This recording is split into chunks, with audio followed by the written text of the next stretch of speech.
പ്രതിരോധ കുത്തിവയ്പ്പെടുത്തിട്ടും പേവിഷബാധയേറ്റ് മരിച്ച കുട്ടിയുടെ മാതാപിതാക്കൾ സെക്രട്ടേറിയറ്റിന് മുന്നിൽ പ്രതിഷേധിച്ചു. മലപ്പുറം സ്വദേശിനി സിയ ഫാരിസിന്റെ അച്ഛനും ബന്ധുക്കളുമാണ് തെരുവുനായ ആക്രമണത്തിൽ പ്രതിഷേധമുയർത്തിയത്.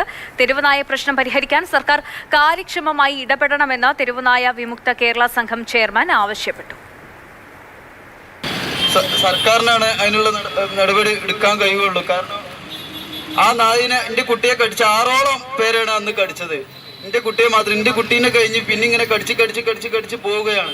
മകളെ ഓർത്ത് കരഞ്ഞു കലങ്ങിയ കണ്ണുമായി ഈ അച്ഛൻ സെക്രട്ടേറിയറ്റിന് മുന്നിലെത്തിയത് സർക്കാരിനോട് ഒരു അപേക്ഷയുമായാണ്. 5 വയസ്സുകാരി സിയയുടെ ജീവൻ നഷ്ടമാകാൻ കാരണമായ തെരുവുനായ പ്രശ്നത്തിന് ഒരു ശാശ്വത പരിഹാരം വേണം. സിയയുടെ അച്ഛനും മറ്റു കുടുംബാംഗങ്ങൾക്കും ഒപ്പം തെരുവുനായ വന്യമൃഗ വിമുക്ത കേരള സംഘടനയുടെ ഭാരവാഹികളും പ്രതിഷേധത്തിൽ പങ്കെടുത്തു. ബഹുമാനപ്പെട്ട മുഖ്യമന്ത്രി, നിങ്ങൾ ഒന്ന് മനസ്സിലാക്കണം, ഇവിടെ ജനങ്ങൾക്ക് ജീവിതം വഴിമുട്ടിയിരിക്കുകയാണ്. തെരുവ് പട്ടികളെ ജനവാസ കേന്ദ്രത്തിൽ നിന്ന് മാറ്റണം.